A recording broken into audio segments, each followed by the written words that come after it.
In today's episode, we have a very special guest, my dear friend Linda from Quantum Temple, which is a digital platform for immersive cultural travel. So she will be here with us not only to share about the project that she's working on, which is a very unique use case of blockchain in the travel, tech and tourism and cultural travel space, but also she has been spending a lot of time in Dubai and Bali, which is popular and trending crypto hub that many people are thinking of moving to or traveling to.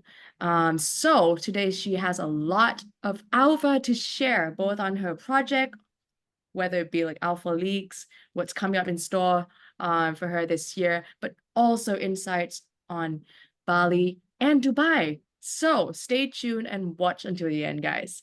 All right, Linda, moving the spotlight to you. Can you give a short introduction about yourself and about Quantum Temple, please?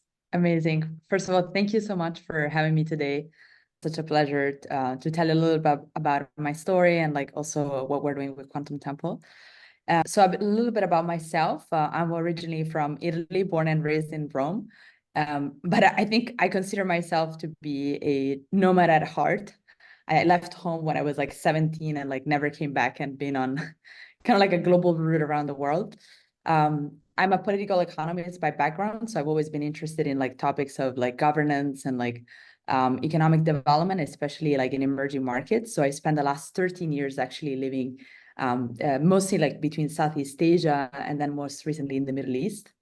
And most recently, before Quantum Temple, I spent a lot of time in Dubai, in the United Arab Emirates, where I was working with the Dubai government on many different topics about, the digital transformations, new economic sectors that were also enabled by technology. And that's actually how I fell into like the crypto rabbit hole when, not by crypto investing, but rather when we started a policy called the Dubai Blockchain Strategy, which was aimed at placing 100% of government services on chain by 2020.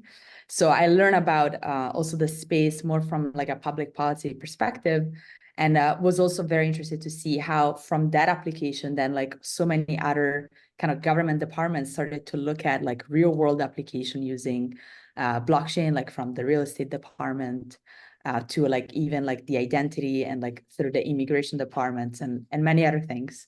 Fast forward during the pandemic, I decided to take some time off from like my 100 hours a week in the Dubai government. And I found myself in the island of Bali. I was like incredibly privileged to be there during that time when no one, was really allowed to come in.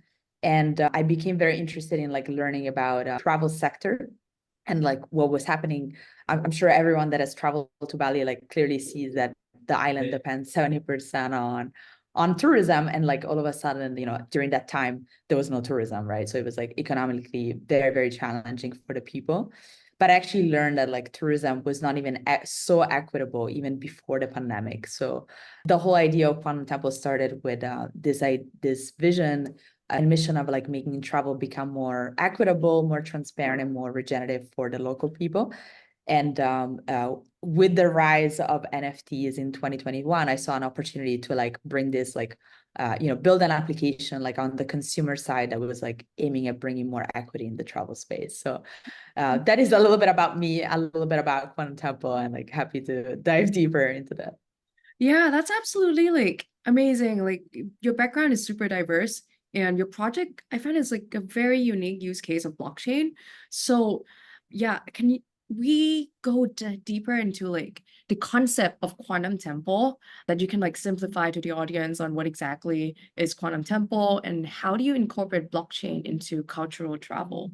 Yeah, absolutely. So first of all, just like to zoom in a little bit on the problem. So as we just spoke about, me going to Bali, realizing the unequitable component of like the distribution of value within the travel and tourism industry, which I decided to kind of go understand bottom up, like literally interviewing like local people and local communities, and then confirming that on the macro side, with a stat that really kind of shocked me from the United Nations World Tourism Organization that actually reports that every $100 that are spent on a tour holiday, about only 5 stay in that country when that country is a developing country, which is like completely absurd, right? Like, I mean, we all think that like when we travel and we go to these places, like we can bring, you know, economic wealth and distribute it, but actually all of that money is captured a lot by like all the key players, hospitality, airlines, intermediaries, and so forth. There's an amazing movie, a documentary rather, that I recommend watching. It's called The Last Tourist, that kind of unpacks this whole problem. And it was like completely shocking to me as well to kind of like, you know, comprehend this. So Quantum Temple is a Web3 platform for regenerative travel. And the way it works is that we connect travelers to local experiences, mostly around local culture. But we also extend that experience to other exciting things like phygital and digital artifacts and like community-based project. And basically the way it works from a technical perspective, since everyone here is, you know, totally understands this, is through, we have created our own native NFT ticketing platform. So all of the experiences are accessed through NFT tickets in the countries that, of course, allow for, you know, crypto payments. We are also able to facilitate the purchase of those experiences in crypto. But if, for example, in some other countries where from a regulatory perspective is not allowed, what we do is like we facilitate, we separated the ticket issuance and the ticket payments so that we can stay compliant. And the reason why we actually want that ticket to be on chain is that we can give the transparency to the traveler about where their money is going. And then on the other hand, we can provide that information to local stakeholders and government about you know, the data that are aggregating the data and more information about ticket and travelers' engagement. So that is a little bit about how it works. Right now, we are very, very active in Indonesia, specifically in the island of Bali, where, you know, the initiative started. And we have a lot of exciting projects that maybe I can share a little bit about that we recently brought to life. Oh yeah, we'd love to hear more about that. And, you know, a lot of alpha leaks coming throughout this episode. So besides Bali, like which other countries are involved with like your NFT? Yeah, so everything, of course, biggest focus I would say is in Indonesia, but at the same time, even when we were in like, you know, initial research mode, like we wanted to validate these ideas in many countries. So we have started to be very active also in LATAM, mostly between like Panama and Peru, and like now also starting in Argentina. And then we've also started to look at North Africa. So Morocco is also kind of like starting to grow. And it's quite interesting because like all these places, you know, some, you know, have a very kind of, you know, tourism is obviously like a big industry, and we're trying to bring more equity, more transparency there. And in some other, we're actually using Quantum Temple as a, what we call a destination marketing platform, where we can like suddenly bring tourism, again, more transparent, equitable way using blockchain in maybe countries that people haven't considered. I don't know if you've ever considered like visiting Panama, right? Like it's like this new destinations that we can connect into like our travel economy that we're building. Oh, I would love to visit Panama. It's amazing, actually. It's like, and for anyone who's like a digital nomad, like actually it's a very exciting and probably like one of the best places, I think, in like LATAM, outside of Argentina, which obviously, you know, is also like a very big crypto hub. But I think Central America, like I think it's like a really interesting place. Interesting. So imagine if I purchase the NFT, then like compared to if I like buy these services off like other Web2 like services, or let's say like the other tourist agency or tourism agency, then you would get more benefits from purchasing through your NFT, right?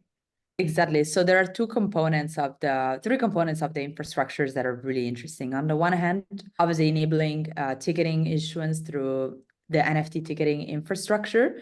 And then what we're very interested in especially on the consumer side, is like the loyalty component. So we actually use, if you go on Quantum Temple, the first step is to create your Quantum Temple passport, which, I mean, of course, for the most crypto savvy, what it is like it's a dynamic soulbound token that enables us to track all of your action within the platform and give you points and rewards that then you can consume not only in our Quantum Temple ecosystem, but then also within the networks of partners that we're developing right now. So whether it's like hospitality, hotels, transportation services, hopefully the airlines as well, and so on and so forth. And what's really cool that by doing this like on blockchain, that it allows us, like what we want to do is like this idea of like travel to impact to earn. So that let's say you go to like visit one of our experiences in Bali, then the more you do and the more, you know, also you impact, you positively impact these destinations, we can give you access to like more exclusive experiences that are not available to everybody. For example, can you get a private visit of the pyramids of Giza with like Professor Zahi Hawass, who's going to give, you know, specifically to Quantum Temple, like a specific lecture there? Or like, can you, for example, in Bali, we have this amazing experience in a UNESCO World Heritage Sites, which is called Puratir Temple, is a 1,000-year-old temple, one of the most sacred, that is really famous for this water purification ritual, which is always super crowded, like, you know, 2 hour in a line to get it through this water purification, which is still amazing, but like not like optimal. So like we actually have this amazing experience at sunrise, like because we have a partnership with the community and we can go, we have like this 2 hours dedicated to us, like before opening hours, where our community can actually have this experience in complete silence and you know, in a more private setting. So these are the sort of things that we're really interested in, like especially on the rewards side of things, and like also making travel become more engaging.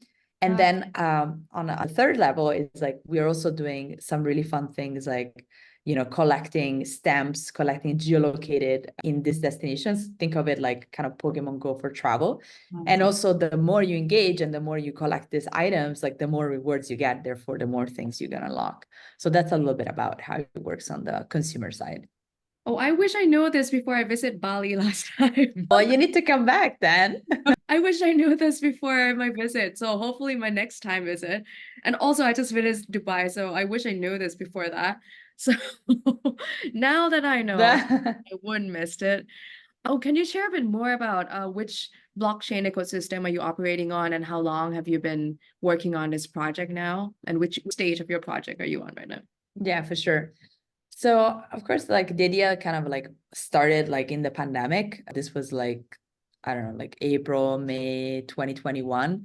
And like I took quite a bit of time like to really think about how to approach this, because like there's so many nuances like to actually make this happen. And like, you know, like not only like, you know, it's not just like about building the tech, right? It's like deeply understanding the problem and then like interfacing all these different stakeholders that need to be involved to make this happen. So the communities on the ground, like the government, like Quantum Temple works very closely with ministries of tourism and culture or creative economy, depending on how they're structured. And so I took like about more or less like 9 months to actually be in like deep research phase and like engaging a lot of the stakeholders to understand and validate a lot of my hypothesis.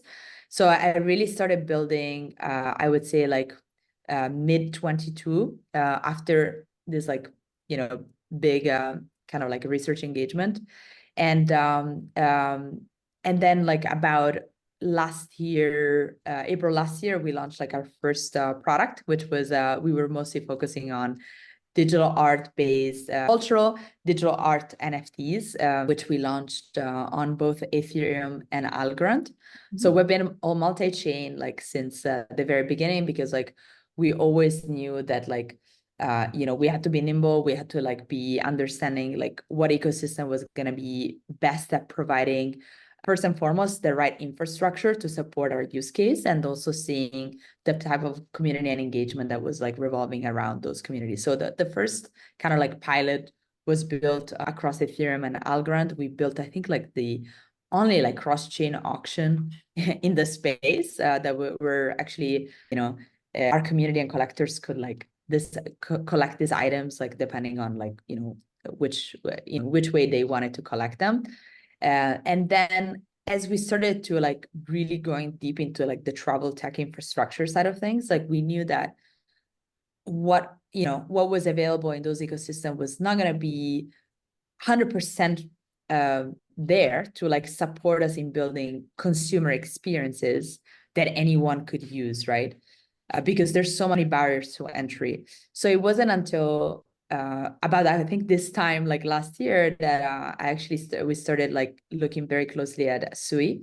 I don't know how familiar, or anyone is familiar with this ecosystem. Sui actually is about to turn 1 tomorrow, because they went on mainnet on May 3rd, 2023. And it was very promising because they decided to take a bet on like 2 particular vertical, which is like, consumer and gaming. And I thought that that was really smart, because like in other ecosystem, you kind of like see everyone wants to try to be everything for everybody, which is totally understandable. We don't know what's going to stick, and we need to make many bets.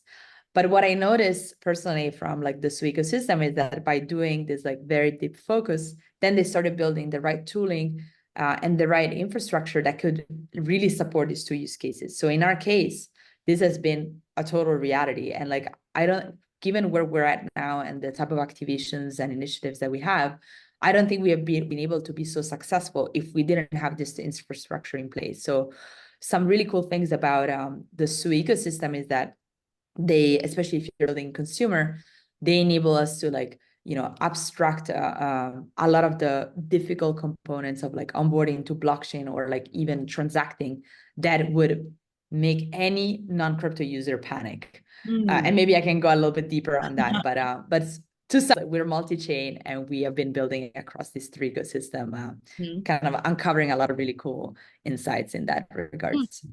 I see. So, what are some of the projects that you have onboarded, to follow up on your questions? And also, what's your vision to grow and scale the project going forward?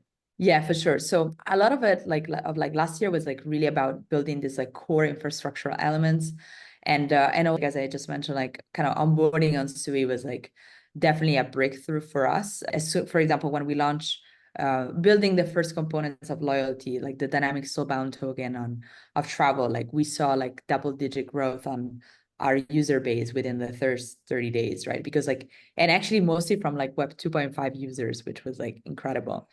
So putting the foundation in place, and then like this year has been really about bringing our NFT ticketing infrastructure to life. We actually launched it like about 2 months ago with like 10 pilot experience. And then one of the biggest activation that we launched about, actually tomorrow is also going to be one month that we launched this big activation in Bali at Puratir Temple that I was talking about before. So it's a temple that receives 2 million visitors per year, but despite that, they were having a lot of issues in like raising enough funds, raising enough revenue to like maintain the site, employ young people, and therefore improving the visitor experience. And so we have actually built the first ever blockchain-enabled experience in a UNESCO World Heritage Sites, where right now, if you're going to Bali, if you're going to this place, you actually see us on the ground, and you can access an experience within the temple through our NFT ticketing infrastructure. And so basically what you can do is, you can access, the ticket includes the visit through an art installation and the official guided tour of the temple through the 20 heritage storytellers that we've been training. And then at the end of the flow, you can also collect digital and physical artifact souvenirs, kind of where like demonstrating in the real world how, like blockchain can enable these like amazing experiences and real. And the coolest thing, in my opinion, about this is that we are doing it with people that have no idea of blockchain. Like probably like 70% of people there have never interfaced anything within the space. And like when they do claim their NFT ticket, they're actually onboarding on chain, right? Like, and they are creating their, minting their first ever digital asset. And we've done it in such a way, it's so seamless. They can use their email, but as non-custodial wallet in the background. And then hopefully, all these the users are then gonna be able to like also interact with other dApps within the ecosystem. So we really see the power of like travel as like a massive consumer bridge to Web3. But in our goal collectively, not just as Quantum Temple, is to do it in a way where there's no friction, no difficulties, and also all the like the jargon, all of that stuff needs to go. And like what we need to do is like provide real value, and then people will actually come and like understand why we're so obsessed about this. Yeah, that's amazing that you're solving the UI UX of onboarding like the next billion of users to a Web3 world. So that is actually amazing that you're going in this path where users don't really have to know whether they're using blockchain, right? Then they can Correct. on board like the Web2 experience. Can you share like what are some of the emerging crypto trends that you think would give like the biggest impact on your project and how it will reshape the crypto industry? Yeah, so that's a really big question, but I think, you know, to dissect it, we need to look at a couple different factors. So I think first of all, like last year and kind of like parts of the year before with like the bear market, it was definitely a hard kind of period of time for like consumer crypto because most of also like the investment was going into infrastructure and anything that was also kind of like the intersection of Web3 and AI, right? Like, so that was really like a hard time for any builders to really focus on like B2C and like actually deliver kind of consumer applications and then also like to have the right tooling to like kind of build those sort of experiences. And I feel like now finally, you know, the good sentiment with the bull market like coming in, suddenly like we have you know, the momentum, but also some of these applications that have come to market to actually have those rails to build on top of it and actually create this like, you know, experiences from both UX, UI, and you know, infrastructure that can ultimately deliver on consumer crypto. So I think obviously we're super biased because we're building on Sui and we're very bullish on like what they're doing. But I think I've started to see also ecosystem how they've seen, you know, like the level account abstractions and like, you know, removing even sponsoring user transactions, having, you know, obviously the chain not go down, having zero attacks, all these things are like very critical, especially when we're dealing with like new users that are not familiar with any of this and like they should matter. And so I think now finally we are in a place where all these things are possible. So like, for example, for us in the status quo, as I was mentioning before, you know, we're able to like onboard users using their email and like actually not telling them that they are creating a wallet because most people get scared even by that word. They get scared by just seeing anything related to like Web3 or crypto. And then like, you know, I think even like a lot of the terminology that we use is just like a bit unnatural.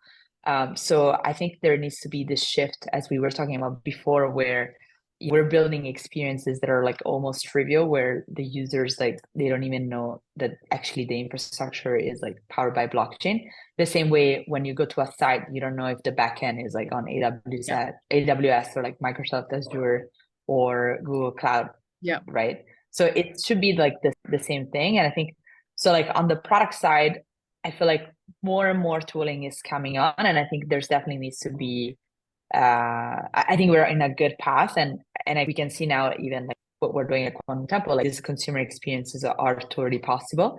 They're not perfect, but we're getting there.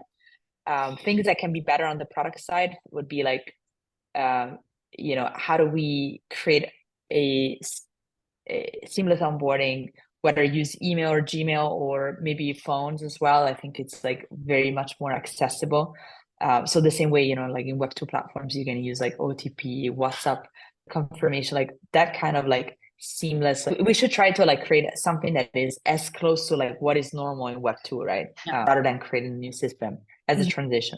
So that's on the product side. And then I think also on the other hand is on the regulatory and like policy side, we need to get like a lot of good wins and prove that this industry is like trustworthy and like actually creating real value for people, for industries, for sector, for public sector, to then like being able to advocate for the bigger use case, right? We all obviously love the power of decentralization and also redistribution of value in like maybe the financial system, like crypto, which is like the biggest, I think, promise and like what ultimately everyone wants to see realized. But I think in order to get there in a real way institutionally, we also need to get a lot of other proof points, you know, and I think the way to get there is actually through RWA, which is I think is like a big topic this year.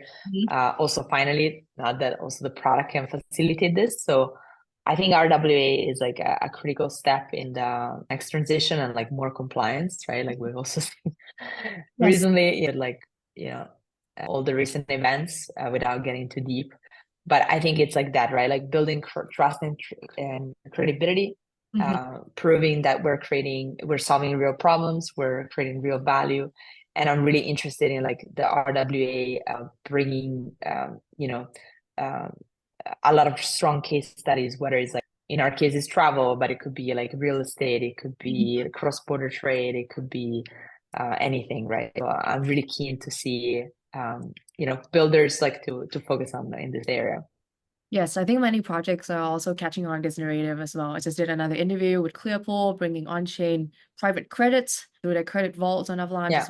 Like both of your projects are hitting on that trend and riding on that trend to onboard the next wave of Web2 user onto Web3. So that is a great area and sector to capture the opportunity.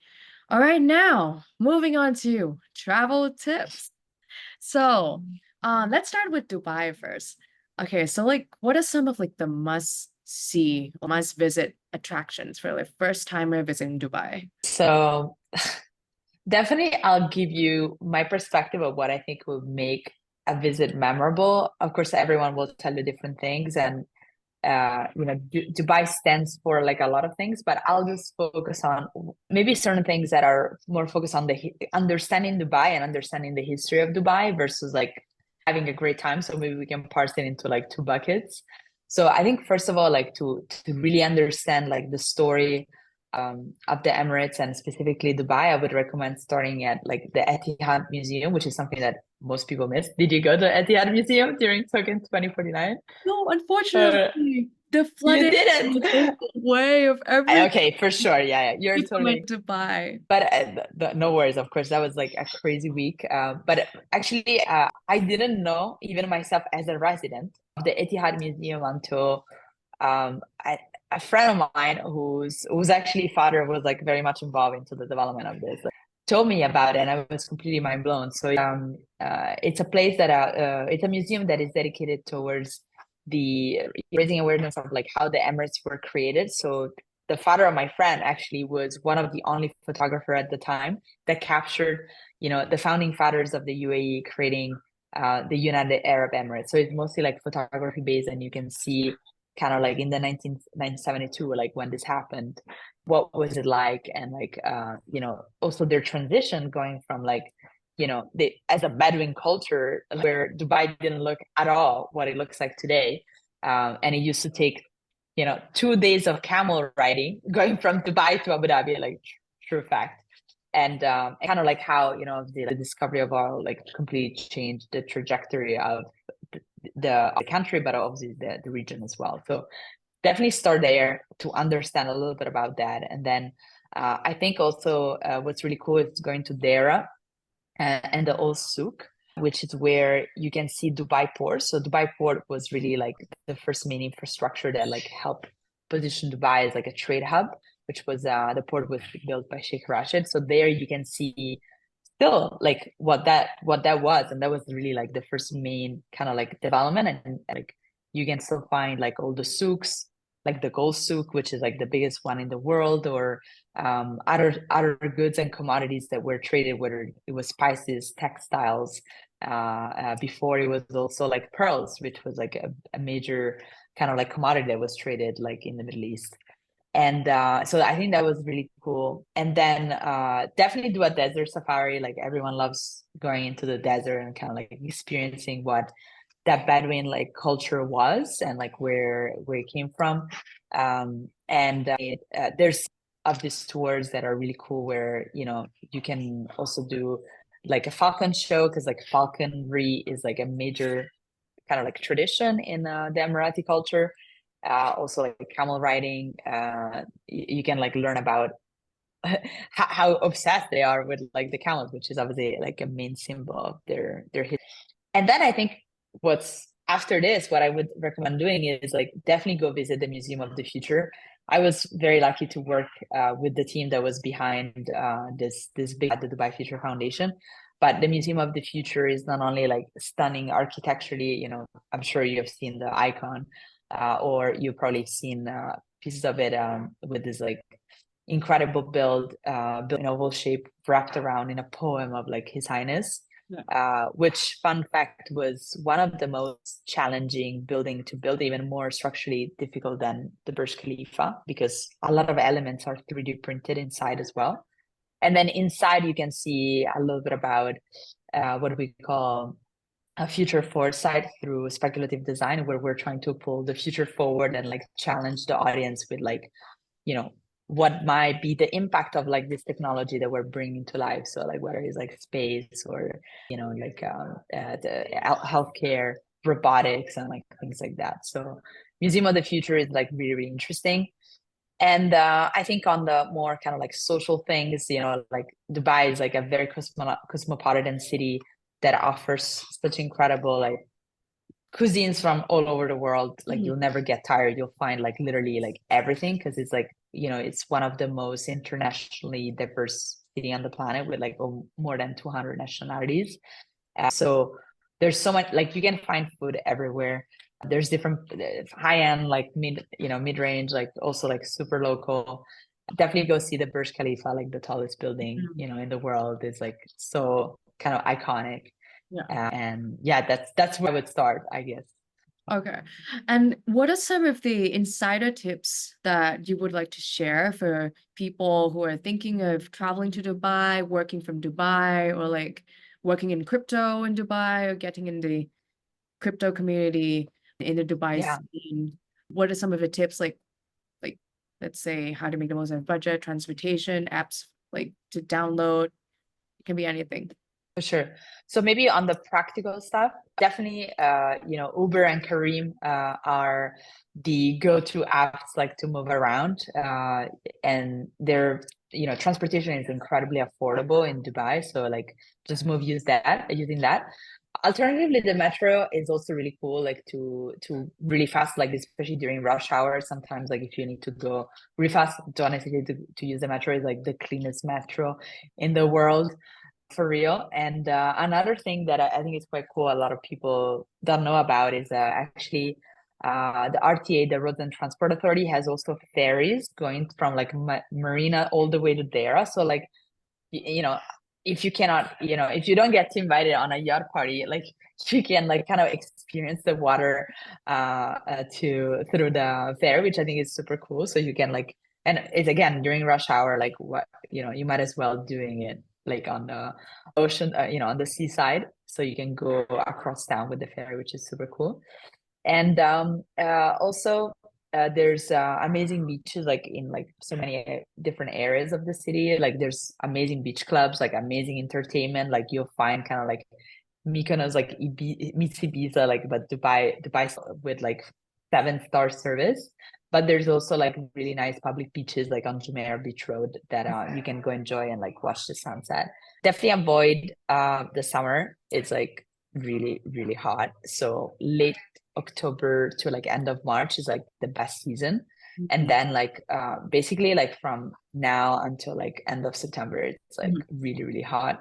And when it comes to like anyone interested in crypto, obviously, I think UAE has become like a huge hub in the space. And I think Token just recently, besides the flood, kind of demonstrated like how big it, you know, the community on the ground and people wanting to, you know, be part of it is like, you know, how big it is.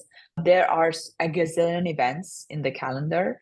So definitely like, I mean, obviously Token was like a major one this year, but also in October, November, there's like a lot of events in the space that you can come check out. And I think those events are great to like get to meet people that are in the ecosystem and like, you know, integrate with the community. So there's events happening all year round, but obviously the biggest one that attracted this community are in those 2 times of the year. And there's so many community groups like on Telegram, in real life, a lot of like active VCs that are doing community building. So definitely just, you know, just with a quick search, you'll get to find, you know, who those people are and like, you know, how to get integrated with the community.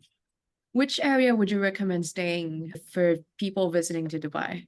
That's a really hard question because there's kind of different areas of the city that work for different things. I personally, like, I've always lived on the downtown, like the IFC area, because that's where, my community and my especially previous work was based. And a lot of the more institutional community is there. So like, again, the downtown, the IFC is like the heart. But then if you want to be, but there's also more things that are happening in across, let's say, more the marina area in downtown. Then like a better place is like to be in Jumeirah slash Barsha, which is, I think is also where you stayed when you were there, so you can like kind of easily access like both sides of the city. Marina is like there, but it's like also very touristy. It's nice because it's very walkable there, but it's very touristy. The perk is that you're closer to the Palm, so if there's like events happening over there, my take will still be downtown, but like I kind of explained a little bit about how each area works. So definitely great options, great hotels, places. So see where I would recommend staying as close as possible to like where most of your events and maybe meetings are, and just choose like the side that kind of gets you there faster. Yeah. For me, like, yeah, initially I was gonna stay around like the Dubai Mall of Emirates, which completely flooded. So I had to move to the Palm area, which great choice. Yeah. Around there, many attractions as well. Checked out at Atlantis kind of area. Nice. And then there was like went up to the view to like see like kind of like the view of like the palm from like an upper like Yeah. from like the sky deck as well. So that was nice. That was a really nice area to stay. But yeah, like exactly like what you said, like everything is quite far apart from each other. So you have to like Uber around or just like call Grab from places to places. You can't really walk from places to places. No. Like that can be very deceiving. Sure. Yeah, no, the Dubai is not really it's not really walking friendly, it's the thing is that we will try to push, and they're trying to make an effort to create in each, so it's more like island, right? So like, okay, downtown now is becoming very walkable. The IFC is very walkable, Marina is very walkable, but you cannot walk across each other like that. It's just like impossible. So you kind of really need to pick an area, or like if you're staying long enough, you can like bounce around like these different places and like kind of see what each has to offer. Yeah. Now moving to Bali. So what would be like again, similar to Dubai, like the must visit attractions for Bali for anyone visiting first time with visits, or like probably apply to me as well, because I didn't get the chance to visit all of those. Yeah. So I'll again put like the kind of bucket list on the cultural side, and then like also like areas that are more friendly also for like digital nomads, and like also where the community lives, the crypto community lives. So like cultural part, everyone, and I've seen this like Instagram reel going on social media, like, okay, if you go to Bali for the first time, start here. And then when I saw it, I was like, that's exactly where I would never send any of my friends, which is crazy. Everyone tends to go to like the very tourist place like Seminyak or Kuta, or like Canggu, which we'll get to talk about.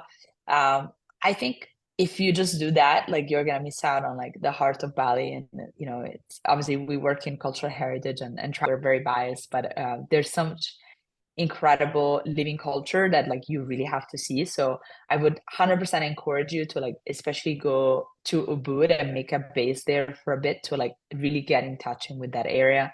So of course, Tir Temple, we talked about it. I think it's like this amazing temple, 1,000-year-old, where you can witness, you can also partake into a water civilization, a water purification ceremony.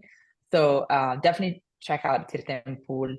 Also, Gurun Kawi is like just like 5 minutes from there. So just when you go to Tir Temple, go to Gurun Kawi. And then Ubud Center, of course, there's like a lot to see there. There's like the palace, the markets, amazing restaurants. So it's just like Monkey Forest. I've actually never been, but like a lot of people go to the Monkey Forest, which is like has it's like this garden like just like taken over by like gazillion monkeys. Be careful on your phone because like they take everything that is like loose, like just be mindful there.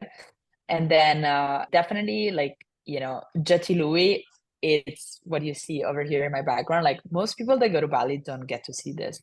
Like Bali is like really famous for like quintessential rice terraces, and everyone goes to the Tagalalan, which is like literally like not even like 1/20th of like what you get to see in Jatiluwi, which is also a UNESCO site. You have to travel 1 hour 10, 1 hour 20 minutes, depending on traffic. But like it's just like this place where you can really get to see and learn about water management, governance, 1,000-year-old governance system that the Balinese people have been practicing to actually create this like incredible prosperity on the island. So again, a whole trip there, but like go to Jatiluwi, like learn about Subak, learn about like rice terraces and water management. And if you really want to see also something really cool is Besaki Temple, which is on Mount Agung, which is the most sacred mountains of Bali. And Besaki is the mother temple, the most important temple in Bali. So that's like completely in the east. And then from there in that area, you can go see Tirthaganga, which is like a water palace. And then also one of the most Instagram place in the island, which is like Lempuyang Temple, which is the gates of heaven, where you can see Mount Agung in the background and you see like the two gates, which there's usually like a huge queue, but if you go like at sunrise or like sunset, it gets better. And so that I think is like on the cultural side. On the kind of like crypto community side, like I would say Ubud actually has quite a vibrant crypto community, not really like a bit more decentralized. Like everyone is in their own space or like kind of hanging out in coffee shops. There are like kind of spaces where everyone kind of gathers, but it's mostly like through events and such.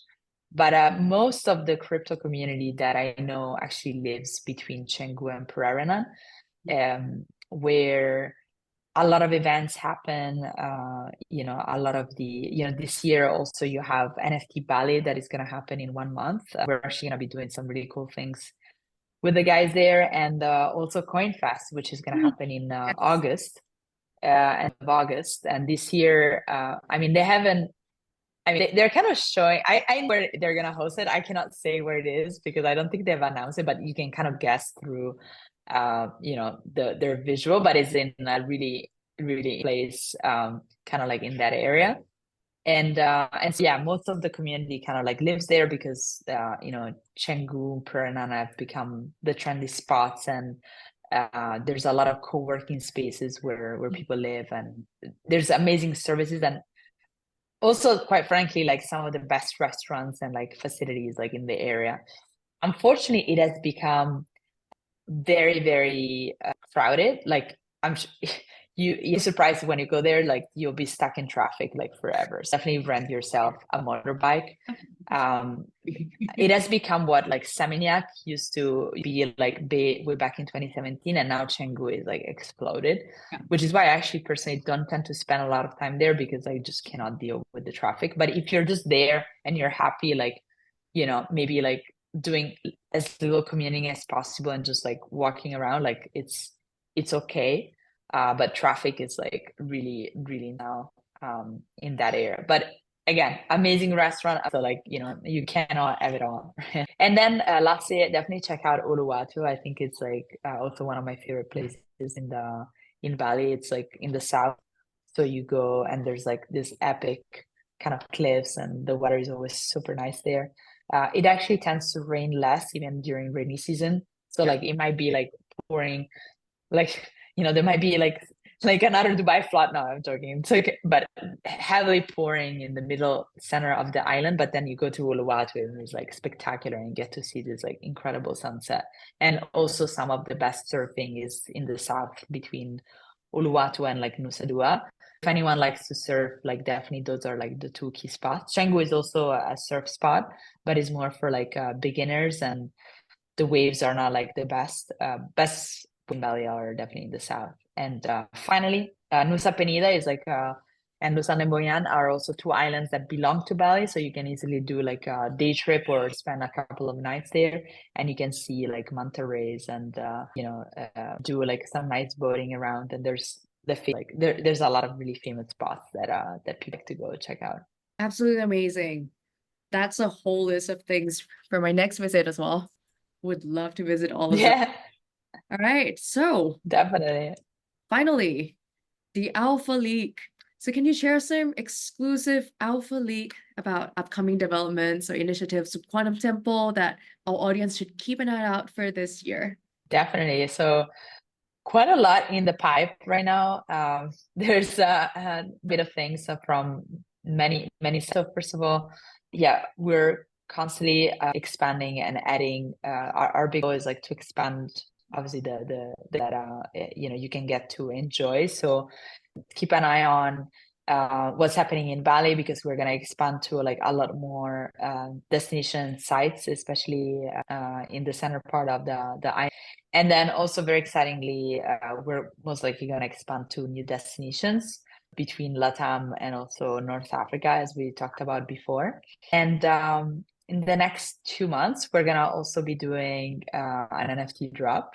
Cannot share too much about that, but like there's one coming where obviously as our big focus is on like Web2 audience, like we're on the ground, but we wanted to especially make our Web3 community part of it, the ones that maybe didn't have the opportunity to come experience these amazing locations, and also the IRL utility that we're going to be bringing. So there's going to be some really cool kind of utility attached to this NFT.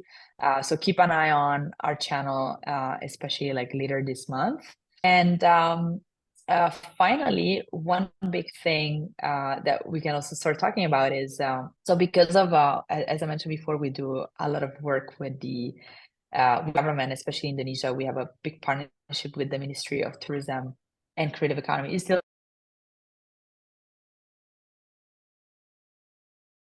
have a big partnership with the Ministry of Tourism and Creative Economy in Indonesia. And as I mentioned before, right, like we are working in RWA. We have proven how, blockchain can drive real impact, especially even for communities that we're not really the first one in line to benefit from this new digital economy.